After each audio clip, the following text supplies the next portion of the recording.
Dear Allie, I know it's been a long time since you heard from me. I just want to let you know that I am doing better these days.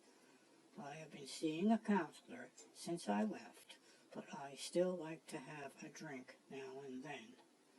My counselor said I should be doing something called art therapy, so I started a few weeks ago, and I think it's going to help. My instructor/therapist says I have a talent for drawing, which makes me feel good.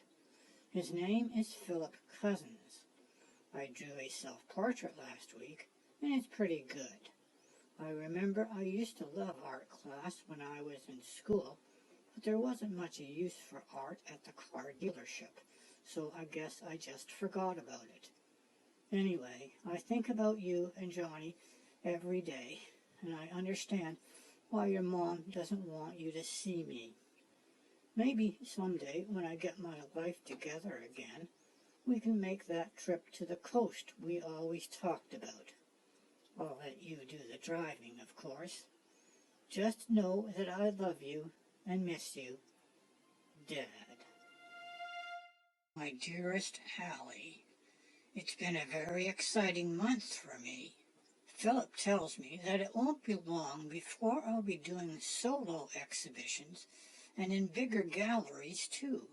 He suggested that I think about changing my name because George Wilson is pretty boring for an artist, and besides, it's already taken. He says you want something that stands out from the crowd. He suggested Dante Romano because it sounds European and is kind of mysterious. What do you think? I'm working on a new series of portraits that I hope brings me closer to really expressing what I see in my subjects. Philip says I have it in me to make something great. I hope so. I'm getting tired of working in other people's gardens for a living. I want my own garden. I miss you, your loving father, Dante Romano. There's a nice ring to it, doesn't it? My dearest Allie, I just got back from Santa Fe. The opening was amazing. I sold almost all of the paintings. Philip says it was one of the most successful exhibitions the gallery has ever seen. All sorts of famous people, too. I actually got to meet Beyoncé. She wants me to paint her portrait. Can you believe it? Philip is going to arrange something for later this fall after her current tour. I haven't forgotten your birthday. It's the big one, eh? 21. Everything's legal now. Ha ha. I will send my usual check next week. Now I have to get back to the studio. 2 weeks is too long to be away. Missing you, your loving father. My dearest Allie, you will be pleased to know that Philip has convinced me to go back into therapy. Convinced may not be the best word. He says he will leave if I don't. I am hesitant after the last time, but I don't want to lose him. He keeps me focused and is a sounding board for my ideas.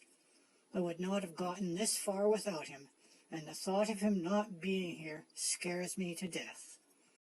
Maybe this time counseling will make a difference. Tuesday is Johnny's birthday. 20 years. I miss him every day, and you too. I have a show in Edmonton next month. It would be great if you could come. Take care. Dear Allie, I think I wrote some hurtful things in my last letter, and I want to apologize. I was angry and in pain because Philip left so suddenly, although I should have seen it coming. I must be a nightmare to be with, what with the drinking and all. My mind is just a blur sometimes, and I feel like I'm going crazy and seeing things and hearing things. I'd give anything to go back to the way things were before the accident. Your mother has never forgiven me for how I handled it, and now I feel like I've driven away the last person I could trust. Present company excepted, of course.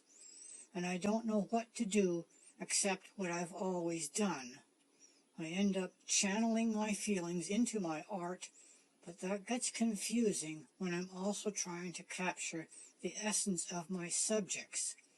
I can't tell if my art is any good anymore, and now I've got no one to be honest with me.